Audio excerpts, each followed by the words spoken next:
Evans Motorsport stripped to the core.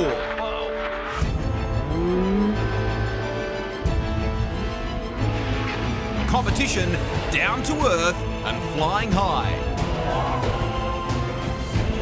It is rally. This is the East Coast Bullbars Australian Rally Championship.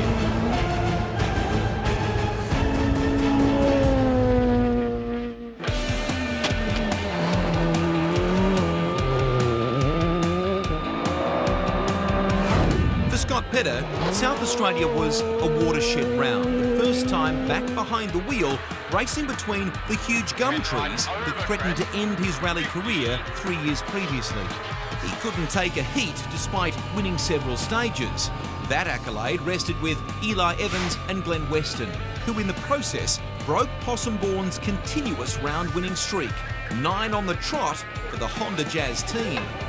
His teammate, Mark Petter, had given up any hope of a championship and resorted to backing up the team chances, bringing the number 2 Jazz home in 5th for the weekend. Brendan Reeves jumped Jack Monkhouse on the leaderboard despite the Fibertech Nissan beating the Mazda in the Petter's power stage.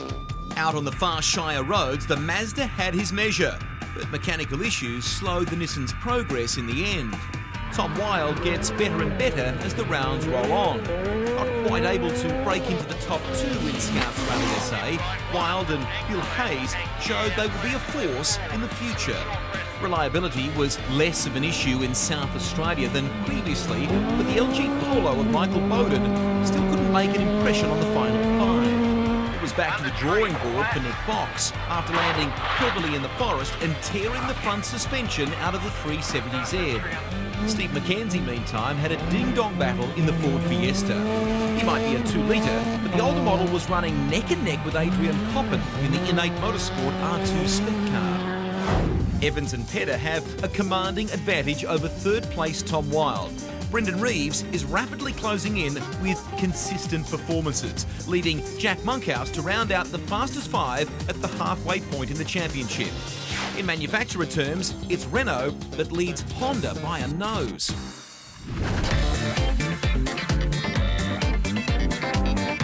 So the combatants have gathered on the Sunshine Coast of Queensland in what the locals call God's own country to begin the second half of the season battle. Eli Evans and Glenn Weston are beginning to firm as favourites for back-to-back titles, but their start in the Petter's power stage could have spelled the end of their reign after clipping a steel barrier. Yeah, we didn't know how much damage was there underneath after hitting the wall, and it turns out there was a fair bit. We had a bent drive shaft and a bent front knuckle and stuff like that, so look, even if we had to come out and try to do the wild card entry, which I would have loved to do, you know, for the crowd and just for a bit more kilometres, it wasn't going to happen anyway. It turns out when we started pulling the car apart, the boys were realising the severity of the damage, and it was to an extent where it took them a couple of hours to fix it, so car feels pretty good now. Petter and Dale Moscott were ready to pounce. With Evans out, this was their chance to bag extra points. But the best they could manage was a disappointing third, and with it, just 1 bonus point. Brendan Reeves and Rhiannon Smythe arrived in Queensland ready to claim another scalp on the championship ladder. They took the Rally School Mazda 2 fight to the power stage final, but fell short by just 0.3 of a second. Tom Wilde and Bill Hayes came to conquer, eager to break up the prize fight, and they started well, emerging as the 3rd new power stage winner of the season. Awesome confidence boost for us going into today, so really happy. Got a good night's sleep last night in the end, so really pumped for today. The minor placings went to Mark Petter and Claire Ryan in the Honda Jazz, with Jack Monkhouse and new co-driver Ben Atkinson having to be content with 5th in the Fibertech Nissan Silvia. The wildcard entry had a touch of new and a touch of old. 2011 Australian Rally champion Justin Dowell finally back behind the wheel of his own VW Polo after sitting out the first 3 rounds. Michael Bowden has been running the Dowell LG Polo this year while waiting for his own VW to arrive from South Africa. The 3rd VW is here as well after missing South Australia. Mick Patton and Bernie Webb back together in their Repco Polo. So Justin Dowell is back in the outright competition, and alongside him another multiple ARC champion, Sue Evans, guiding him on the road. When he listened around the Petter's power stage. Sue's husband and partnership-winning driver Simon is also here providing coaching for Dow this weekend. I've got two people, one my co-driver and then the coach. Last night I listened to the coach and not the co-driver, so I did an extra lap of the oval, and but anyway. It's like I came here with knowing that this is the role I was going to do, so it's not frustrating at all. I'm actually quite enjoying it, because it's sort of like seeing your son as he's developing, and you know, through competition. When you see him get out there and drive the stage last night, and he did everything I asked him to do, which was fantastic. So today I told him just to listen to Sue. That would be a good start, because obviously last night he missed the turn. So, but he drove the car really good, and look, it was fantastic to see. And I'm enjoying it. It's a different challenge, and it's probably not a role that I want to be doing for the rest of my career. But I'm looking forward to getting back into a car for sure. Another former rally champion, Ross Dunkerton, is back behind the wheel of his classic Escort this weekend, and he's been out for us checking road conditions. Now, up until today, there's been some quite heavy downforce, which turns these roads into something similar to an ice skating rink. But it is amazing. Just a few hours of sun, they dry out so quickly, even dust is starting to form. This will make for a very exciting and fast event. And you'll find out just how fast the East Coast Bullbars Australian Rally Championship is in a moment. Don't go away.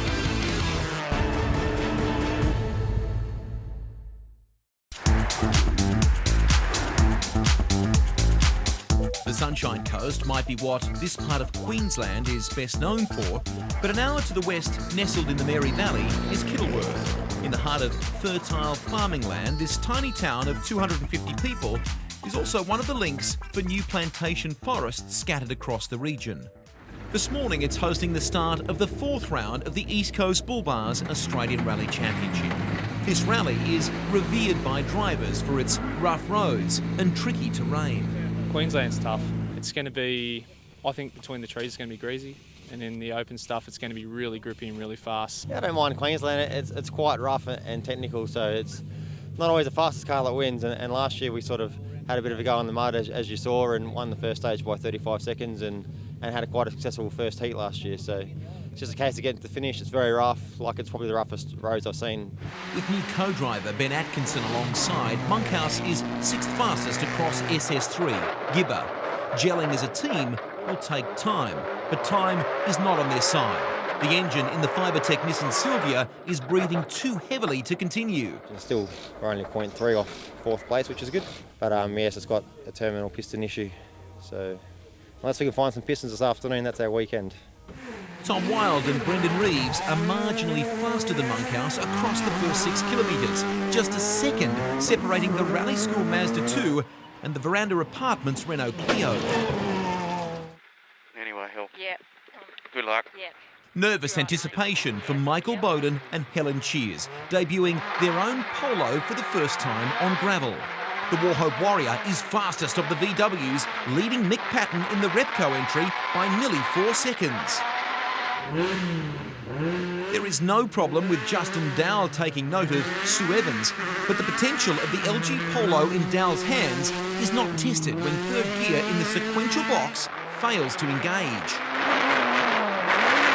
With 3 special stages remaining before service, he pulls the pin early. Crest 200. It's Scott Pedder in the Swiss Renault Sport who draws first blood in the opening stage by almost 2 seconds. 50. Flat left on crest 50. 10 right on brow 80. 10 right line. Medium crest into 9 left 50. Left on crest 100. 8 left over crest 50. 8 left over brow. 7 right Sue. Repeat, over brow 7 right Sue. 100. Flat left 200. Pass junction. Flat brow 100. Medium 9 left 50, 7 right, medium 9 left, 50, 7 right, 200, flat brow, 50, 10 left on crest, 50, right entry, 10 left on hump at grid through finish, 200, okay, 401, buddy. Short right 8. Eli Evans is not unhappy. The roads of Gibber are shrouded in trees, and as he expected, they are greasy in places. Right 1 late down, narrow, slippy. A 2-second deficit at this point is no issue. Short left 8. 30, right 7, then fast left 2 lates. Right 1 late. Left 2. Right 3 in. Short left 5, right 7. Short left 6 over crest. Short right 8. Short left 7, 50, danger, left 2 on crest. Opens, caution, left 4 over bump. 30. Easy grid, easy right 3. Slow left 3 into caution, immediate right 2 clean. Left 9 into right 7 down.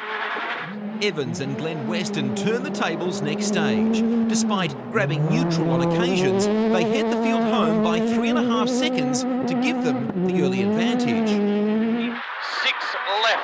Finding less than a quarter of a second every kilometre would seem achievable, but in the slippery conditions, losing time is easy. Girls corner, 50, late, 2 left, 80, 9 left, break, late, 5 right, entry, short 5 left, into 5 right, short 5 left, into 5 right, 30, 7 left, crest, short 6 right, into late 2 right plus over crest, and 2 right, neat, and 2 right, neat, into 6 left. The Rally School Mazda 2 starts the 21-kilometre derriere stage right on the leading pace. Move to left dip, 50, yeah, 7 right in, narrow grid exit, yeah, 7 right in, narrow grid exit, 50, 7 right, 30, muddy rough 3 left, so 30 muddy rough 3 left, up 30. But by the 10k mark, things change. 6 right opens over crest, 6 right opens over crest. They make the finish, but with 2 more stages before service, they have an important decision. Suspect something's broken in the front, like a drive shaft or something, about 8k's to go, something like that. So we didn't want to super rally, lose the 5 minutes. We thought we'd drive through and we may have to pull out now or just see what we reckon. Mark Petter and Claire Ryan are 4th fastest, but are put through their paces to earn it. It's a 10 right on brow. Repeating caution dip. It's a 10 right brow. 400.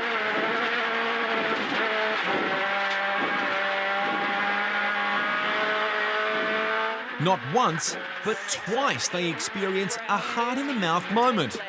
Perhaps an East Coast Bullbar might be in order. 5 right, slippy, 100. If the fauna wasn't enough, Petter's camelback water bag breaks and things become a little tropical inside the cabin.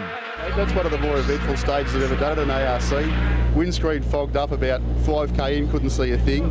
Nearly hit 2 lots of cows, like flattened 6th gear. So I think it would be fairly slow, but it was hairy.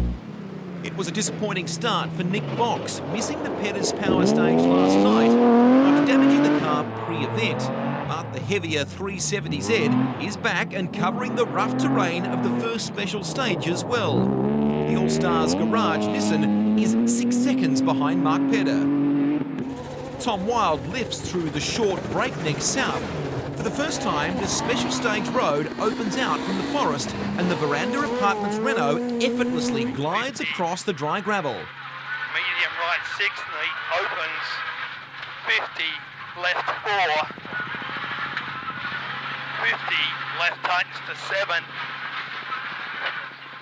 50. He is within 3 of his teammate in the Swiss Renault Sport, who claims the stage victory. Left over crest, 10 right, on crest, don't cut, 80, 5 left, crest, break, 30, late 2 right plus, late 2 right plus, 50, 3 right, 50, 6 left, 30. It's not enough for the leg lead though. Eli Evans still retains that by just 0.5 of a second. Right 3, don't. 50. Short left 4, then care, left 1 late down. 50. Right 6 in over bumps. 70. Care, short left 4 line over crest. Short right 9, care bump. In his new car, Michael Bowden is 5th fastest. But concerns mount when the oil pressure starts dropping in the Polo's new engine and he's forced into service. Temperature gauge was reading normal, but I think it was because it already dumped the water out and it was just reading steam temperature. So it was one of those things that then the oil pressure started flickering, so I knew it was very hot. Concern also for Mick Patton in the Repco entry. A great start in their VW. He and Bernie Webb have a moment on a tightening right-hander. They recover to post a time 7 seconds slower than the sister VW. So it's a loose left 3, tightens 2. Nick Box is carrying extra fuel and 2 tyres in a bid to keep the back of the Z in contact with the ground. But it's still not enough. 40 rough, narrow right 4.5. 3 right tightens early to 2. Steve McKenzie's run across the ridge at breakneck rewards him with 5th equal. 10 off the pace. 3 right, keep.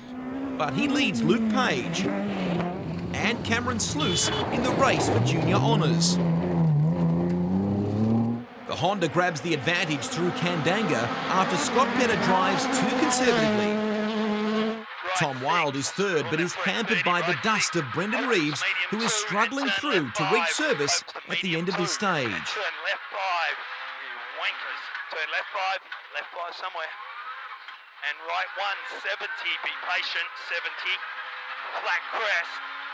And left 1 and right 1, 50, left 7 on crest. I can see Tom, yep. The Mazda pulls over when the rally-safe unit alerts them to a fast-closing car, and the wild man from WA can make tracks for the service in Imbil. 50, right 6. Yeah, a little bit closer than I was on previous rounds, but we haven't managed to get right up there with them. But yeah, I think it just comes down to experience on an event like this. It's a tough event, so I'm pretty happy with where we are at the moment, so we'll just stay with that. Got 80, shit dip in and out, then left 4. So shit dip in and out, then left 4. Nick Box is still struggling with brakes and handling of the All-Stars Garage Nissan, and it shows through Kandanga. Posts. 80 long rise, slight right. 80 small rise, into left 4. So it'll be small, 80 small rise into left 4, then a little rough flat. Came fairly light over a crest and it wouldn't brake, so we had a left 4 that we took way too fast, so just tipped it in and held on to 3rd gear and went into the grass for about 50 metres, closed my eyes for a second probably, and it came back on the road and we kept going. At the halfway point of leg 1, a repeat of Pomona Dash is all that's left. That action in just a few moments.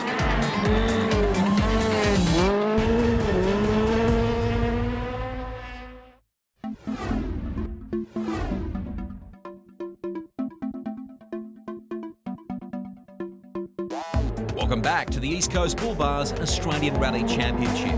This is the Pomona Dash, a repeat run around the small Sunshine Coast hinterland town of Pomona, with plenty of vantage points for the crowd. There's nothing spectacular about the times that Luke Page is posting in the Corolla, but the new car has a new feature. The horn is located close to the co-driver, and Tiffany Baker-Schaefer puts it to good use through the spectator sweeper. Eli Evans is the first and fastest of the ARC outright cars, a full second clear of Scott Petter. The Renault is 2 seconds quicker on the second pass, but so too is the Honda, and their positions remain unchanged. Brendan Reeves, on the other hand, improves by 5 seconds on the second run. The Rally School Mazda 2 claims faster stage time. But Tom Wilde has stepped up as well, just 0.1 behind Reeves and in front of Eli Evans. We know Brendan's fast, but he's had reliability issues with the Mazda. and that's haunted him again this morning. So I'm not surprised by Brendan's time, but I suppose well done to Tom. That's a good effort, because I was going absolutely flat out through there. Gibber 2 is the first of the repeat stages today. Encased in trees, the 6 kilometre run is drying, and the lead cars pull more than a second a K off their previous best. 100, brow 7 right, repeating brow 7 right, 50 braking, care, 8 left entry, 3 right, don't cut, repeating 3 right, don't cut, 50, 8 left, into short 8 right entry on brow, short 3 left, repeating short 8 right entry on brow, short 3 left, 100, brow flat right, links short 6 left, short 8 right, 50. Crest into fast left 7. This time, though, Evans is not giving quarter to Pedder. The Honda reversing the first pass score from a 2-second deficit to a 3-second advantage. And with it now, 7 seconds overall. Michael Bowden rejoins for Gibber and is the quickest of the VWs. This is a 3 left slippy, yep. Flat over brow, 100. Short 9 right, 50, 6 right over brow, long tightens, then opens, 100. Dowell is back as well, and like Bowden, using the remainder of the leg to gain experience. 5 right. Through Derriere, the 21 kilometres take their toll. Coming into SS10, Steve McKenzie is the clear junior leader over Luke Page and Cameron Sluice. But all that soon changes.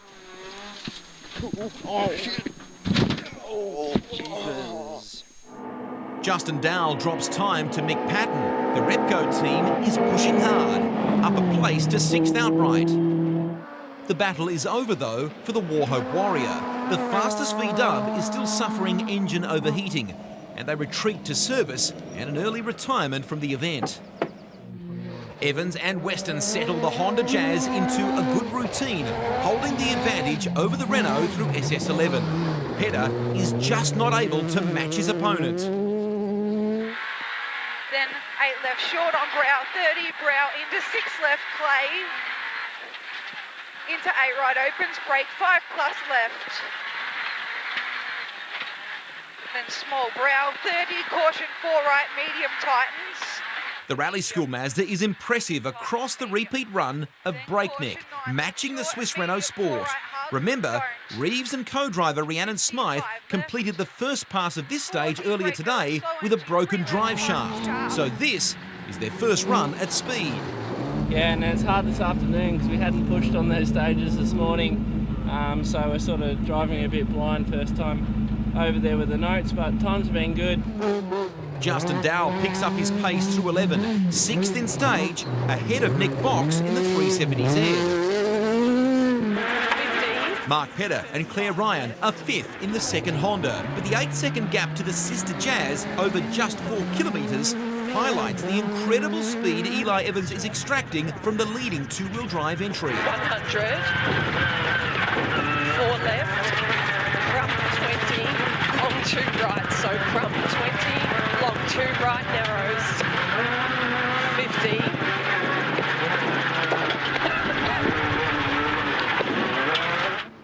No change in the positions for the last competitive stage of the leg. Eli Evans and Glenn Weston have won through for Honda despite a niggling electrical issue. The car kept resetting itself, and it's electric power steer, so I'd get these intermittent power steering pulses coming through where I'd lose it, so it was a bit confusing, but we didn't lose any time. I just kept driving. Car didn't lose performance, it was just a little bit inconsistent. Evans extends his stage wins to 7 with the Swiss Renault Sport on just 2. Pedder is at a loss.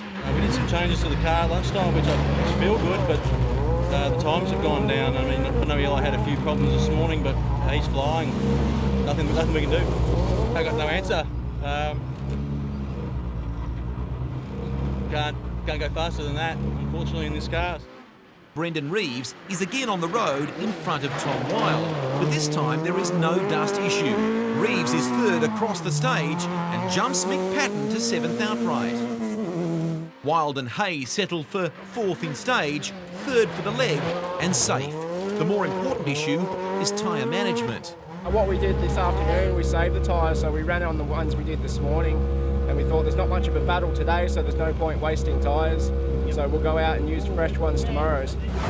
So good news for Tom Wilde as we get set for the second leg. But not so for Scott Pedder, who will carry his 24-second deficit into the second leg. Such are the rules in the endurance rallies like the International Rally of Queensland. Adrian Coppen has not featured amongst the ARC competitors this round. Instead, he chose to compete with the FIA Asia Pacific Rally Championship, and it's paid off. Consistency has kept the lesser-powered two-wheel drive Ford Fiesta in podium contention, while the higher horsepower cars around him faltered. We're doing pretty well. We're comfortably leading the two-wheel drive APRC and fourth outright in that, so it's really encouraging. Not too sure how we translate across to ARC yet, haven't had a look, but we're here, the cars had no problems all day, so looking forward to tomorrow. Ironically, the competition in the Asia Pacific Series is not nearly as strong, and Coppen is lucky to be sitting just inside the top 10 in the East Coast Bullbars Australian Rally Championship. Leg 2 is coming up shortly, but next, it's Can-Am and Polaris head-to-head in the side-by-side challenge.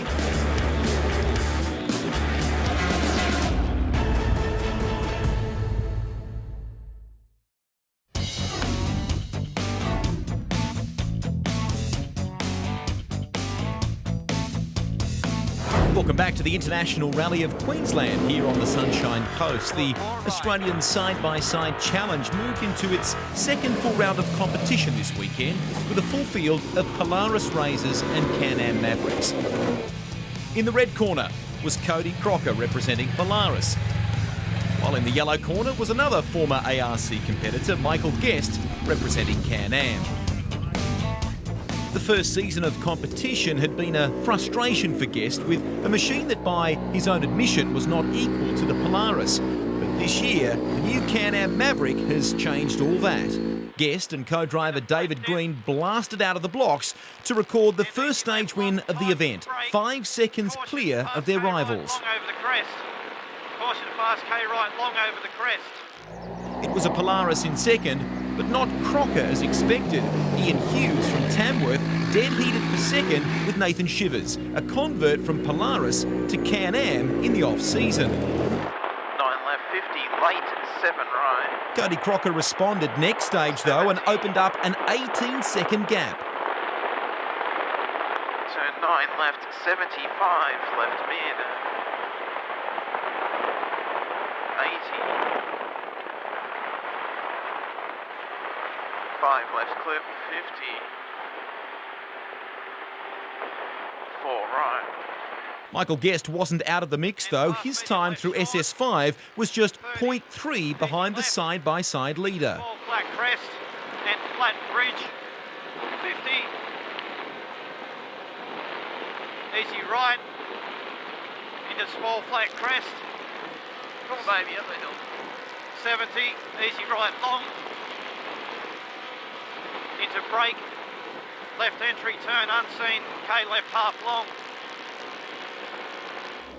The Can-Am driver found himself in a three-way battle with another Polaris. Ian Hughes was putting Michael Guest under consistent pressure, while the Maverick was forced to play second fiddle to Polaris through SS10. Guest and Crocker dead heated the next stage, 14 kilometres across Breakneck South. Yeah, 6 right, narrow. Nathan and Les Shivers weren't so lucky, the wheels falling off their campaign in the same stage. Watch the wheel.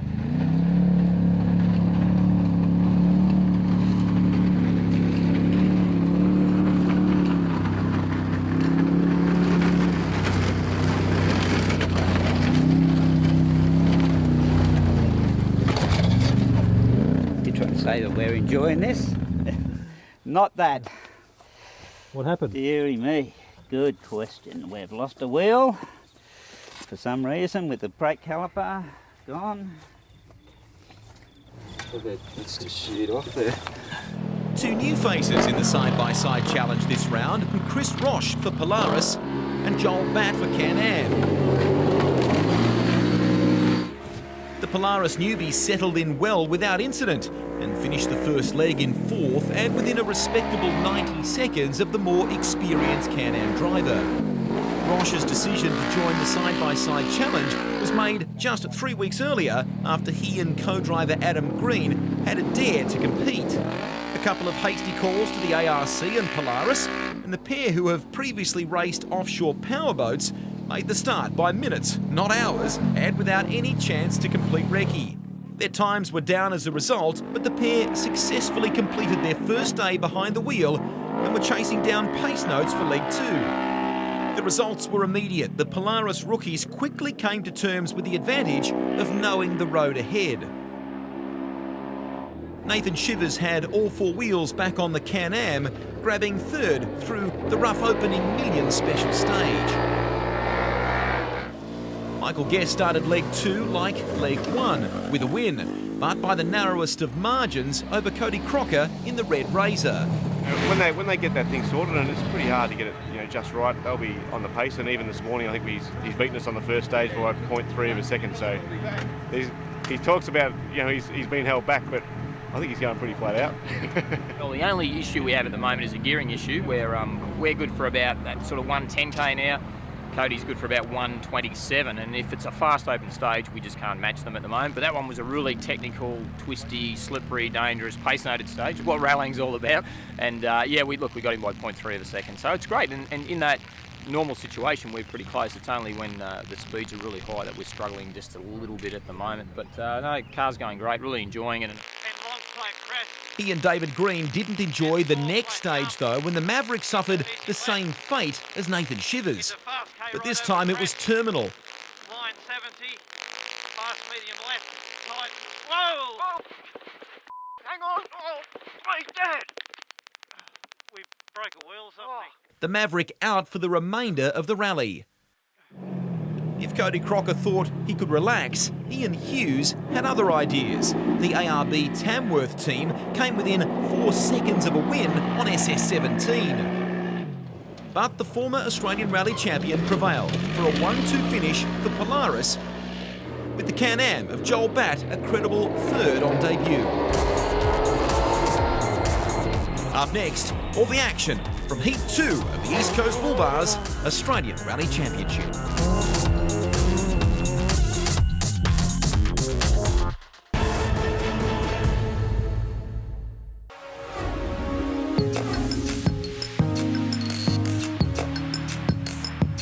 Well, actually, I was an amateur kickboxer before I was a rally driver, but I just had too many injuries in my legs and so on, and pretty much couldn't.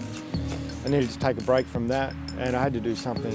And so my best mate of mine, Johnny, we bought a Datsun 1600 and thought, let's just go try rallying, and I got hooked from there. You've got to love driving. If you don't love driving, you're not going to love competing. And you've got to love being beaten as well, because that's what spurs you on.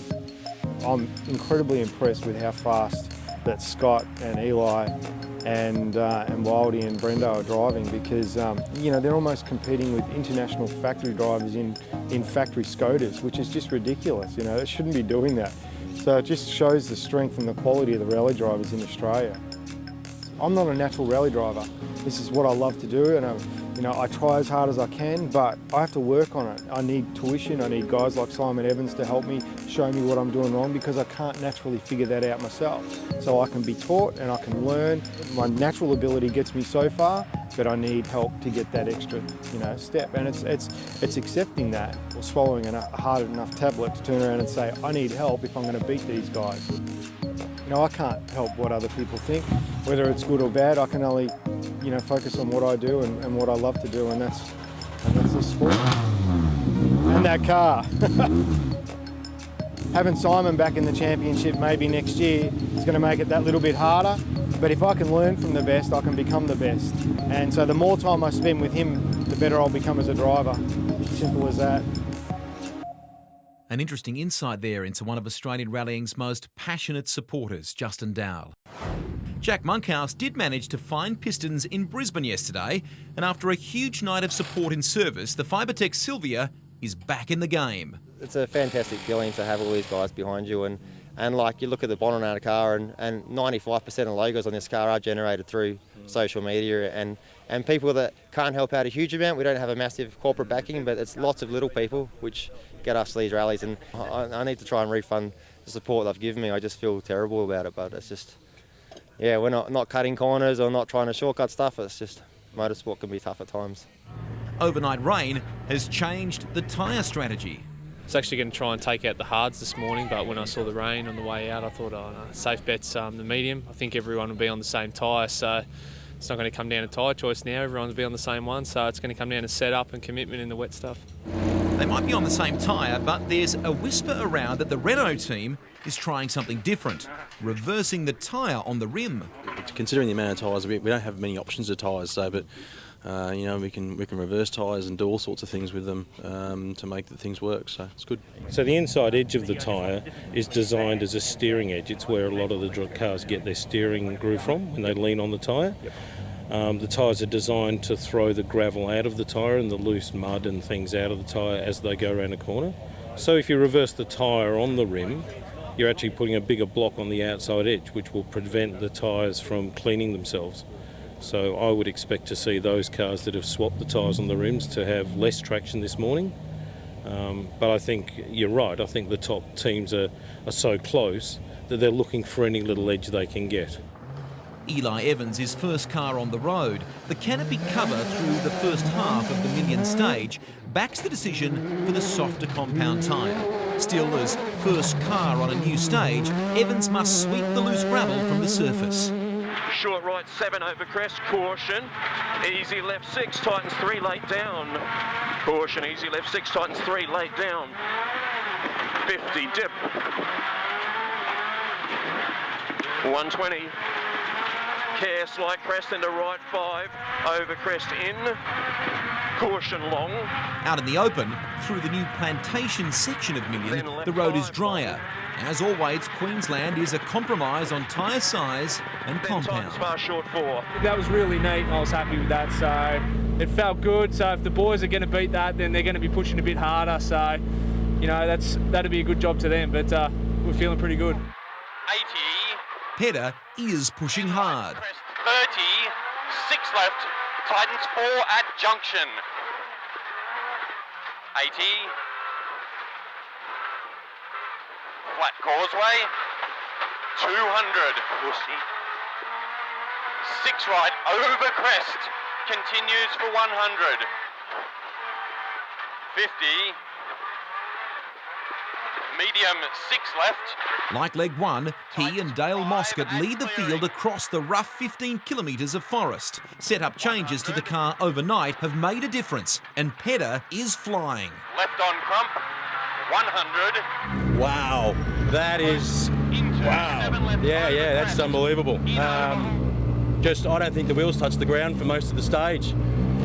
Probably one of the hardest stages I've done ever. The humps, obviously, and then you get out in the fast stuff, and boy, that takes 100% of your attention, I can tell you that. Caution, crest 4 left. Brendan Reeves is only another 2 behind Pedder. Not bad considering he's running the closer pattern tyre. 6 right, tightens 4. Tightens 4. 9 right, caution, brake sharp jump, 26 left. Brake sharp jump, 26 left. 30, slippy 3 left, in, immediate sharp jump. Immediate sharp jump, dip. 5 right, 5 left. 40, brake sharp jump, 40, 5 right. 50, brake sharp jump. 5 right, 3 right opens. 3 right opens. Then 9 left on crest. 40, 8 right short. 9 left 30. 4 left hug long. Danger brake early crest 30. 4 left hug long.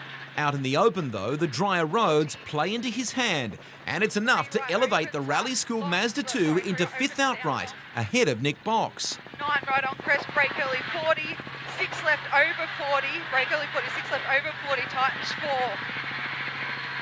Wide exit. Yeah, we took the 900s, the wrong tyre for that stage. It was pretty slippery. We had one really big hit. We had it as a danger our notes, but I just couldn't slow in time. Only a few seconds off the other boys, so good start for a really rough stage. Jack Monkhouse and Ben Atkinson's bid to repay everyone for their support is short-lived. Don't 100. Bump into 5 right, with 7.9 to go. It was actually quite fun because it was very different to drive. Actually put the power down quite well. That's probably why it's broken a drive shaft, but it's not wheel spinning. But It's disappointing, isn't it? drive old cars, these things happen, eh? The hairpin through the forest nearly catches Mick Patton in the polo.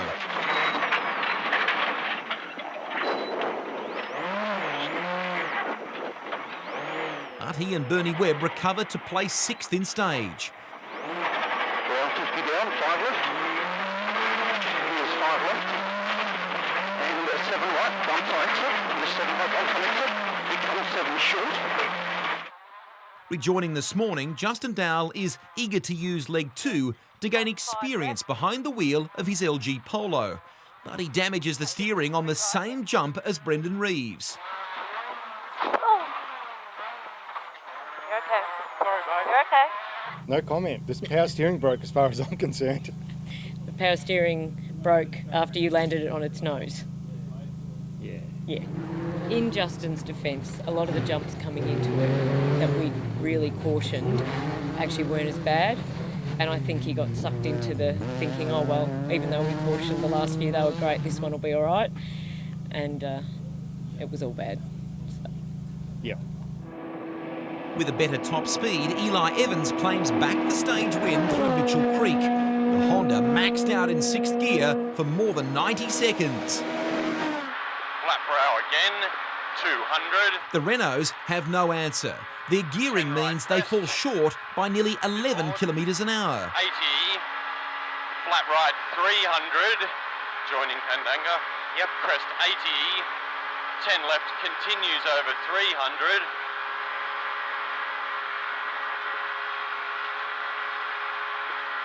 Tightens 9 left on crest. 200. Long 10 right over 200. 200 metres.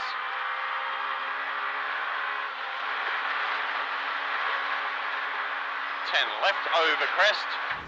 Back in service, there's conjecture over the virtues of reversing the tyres on the rims. Race talk guys do quite a lot in the Asia Pacific Championship, and I was struggling yesterday with some rear stability, so Dave said we'll just turn it around so you got a bigger block on the outside of the tyre, stop it moving around. That seems to have worked. The problem I see is a good portion of these roads this morning are really slippery. So sideways, it's detrimental, I think. You know, the bigger block is detrimental in the slippery stuff. It's not clearing the mud out of the tyre. So to be honest, we've gone back to a more conservative approach. We've gone back to the normal pattern on the tyre, normal direction. Positions remain unchanged through breakneck north. Tom Wilde and Bill Hayes struggle to make the top 3 in stage. The Mazda just having the edge. Pedder wins his 2nd stage for the morning. For him, validating the tyre decision.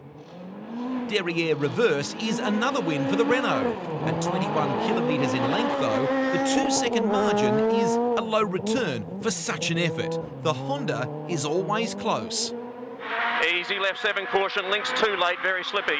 At this level, there is a saying in rallying that it's trees or trophy time. Pedder and Evans have entered the zone, where you can never afford to drop concentration, driving at 10 tenths.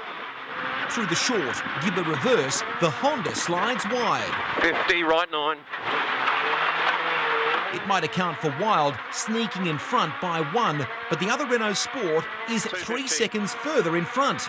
The gap from 1st to 2nd outright is now just 18 seconds. Slippy.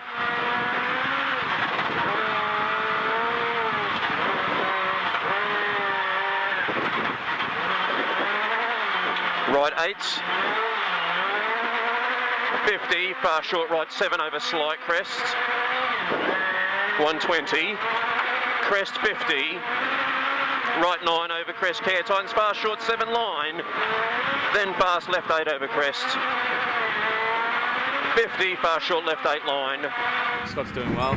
We're pushing on out there, just trying to keep our lead, but he's pulling time out of us at the moment. Just making a few little mistakes, just in the tricky conditions. One corner will be really grippy, next corner will be really slimy and slippery. So had a few little off-road excursions that we managed to get the car back on the road. So a bit lucky there. Bit of a wake-up call just to neaten it up and in needing it up, we're losing time. Yeah, we've got some niggly little problems actually, but it feels like the thing's down on power. We're trying to find it now, but you know, I think we could have been closer had not been for that, but I think 18 seconds is achievable. Pressure is mounting at the front of the field. Just 3 stages remain in round 4 of the East Coast Bullbars Australian Rally Championship. Can the Renault pull in the Honda? We'll find out in just a moment.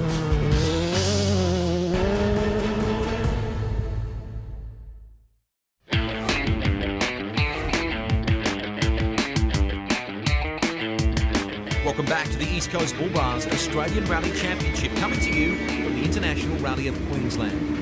While the fight at the front is all Pedder and Evans, the fight in the juniors has fallen in favour of Luke Page. Despite Steve McKenzie having the faster car, his off-road excursion yesterday robbed the Optico driver of any chance of a win. Finishing every stage means Luke Page will collect that accolade and importantly gain valuable experience in his 2-wheel drive Corolla. He prepares for the repeat of the rough Million LA stage. And I don't think of it as a car braking type of rally. I think of it as a rally that teaches you mature driving. So you've got to slow down in the rough bits and you go fast in the fast bits and you get to the end. McKenzie is 30 seconds quicker across Million despite overheating issues and is still in the chase for some heat points. But Page continues the tortoise and hare race to the finish. In outright terms, the Rally School Mazda 2 can't challenge for third, but the wild child from WA must not be distracted by the quicker times Reeves is setting in stage. By the same token, Tom Wilde is unlikely to gain second by speed alone. This is where a cool head comes into play. History shows there's a good chance that one of those two won't get out of these last 3 stages. So, you know, we're backed off. We've got a good gap behind us. Second place could definitely be there. Either way, we'll consolidate third. Pedder wins his 5th stage of the day, this time by just 0.8 of a second over 15 kilometres. Evans is hardly backing off though, protecting his outright lead with 2 stages to go. Straight 70. Yeah, slow left 2, rough bump. And short right 5. Slow down. Short right 5. Tom Wilde is 30 in arrears, but is third in stage after the Mazda 2 breaks another drive shaft. Mark Pedder is 4th in stage and outright in the second Honda Jazz. Nick Box is 58 seconds behind the fastest car, but in spite of the issues with suspension and brakes, the Nissan Z is still in the longest rally of the year and 5th outright.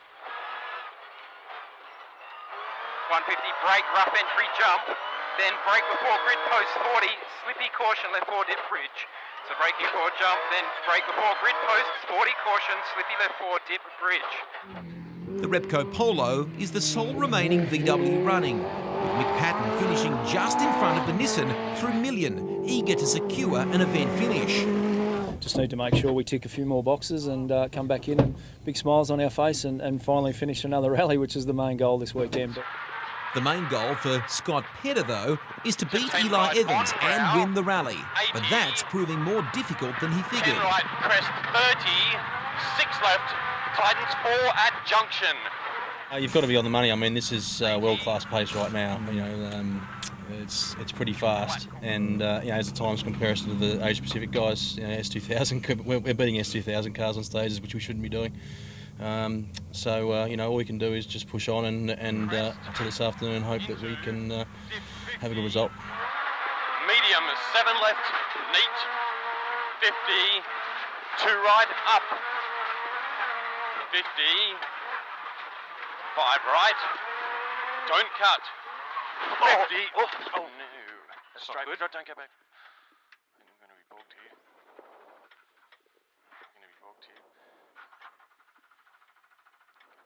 2 minutes later, Pedder's teammate arrives, and the Bill Hayes prediction is confirmed. On the most innocuous corner in the rally, Scott Pedder has slipped off the road, handing Eli Evans an almost certain victory. Evans and Weston tiptoe through the final stage, some 30 seconds off the pace. But the pace and face of the rally changed with the Swiss Renault's off-road excursion, and with it, the end of a battle that had been raging all weekend. Honda Jazz G2 just carried Glenn and I through beautifully. Took every bump, jump that we threw at it, and it's a strong little car, and it's still the one to beat. I'm over the moon now. That's 10 wins in a row for this car and for Glenn and myself, and what a dream run we're having so far. The Swiss Renault Sport does make the start of the final stage, and not surprisingly, Petter sets the fastest time on the last stage. It's too little too late for this round, and definitely extends the odds for the championship title. You know, it just comes down to experience of front-wheel drive, and I'm still not there yet, but you know, we're getting closer. You know, fortunately we got out of the hole and the championship's still alive, but it's starting to get a bit blacker. Decisive victory for Eli Evans, with Tom Wilde picking up the spoils from someone else's fight. Mark Petter is a big winner as well. A podium finish in an endurance event is nothing to sneeze at, while Nick Box is rewarded for crossing the finish in the Nissan 370Z. Finishing 5th still keeps Scott Petter in the points, but the gap is widening to Eli Evans. Tom Wilde is closing on his teammate, and Mark Petter leaps Brendan Reeves after another drive shaft let the Mazda down today. Honda now takes the lead in manufacturer terms, but anything can happen. And likely will when the championship regroups in New South Wales for round 5 of the East Coast Bullbars Australian Rally Championship. Of course, that will be round 10 of the World Rally Championship that kicks off October 12 to 15th. For the third time, New South Wales will host a round of the WRC, and the buzz was everywhere last weekend in Coffs Harbour, the official launch of the Coates Hire Coffs Coast Rally. This has got to be the greatest event that the Coffs Coast will see and is ever likely to see. It's guaranteed to be a big week of competition and entertainment in Coffs Harbour. Certainly not something to be missed for any rally fan. Check the website for details and bookings. I hope you can join us there. Bye for now.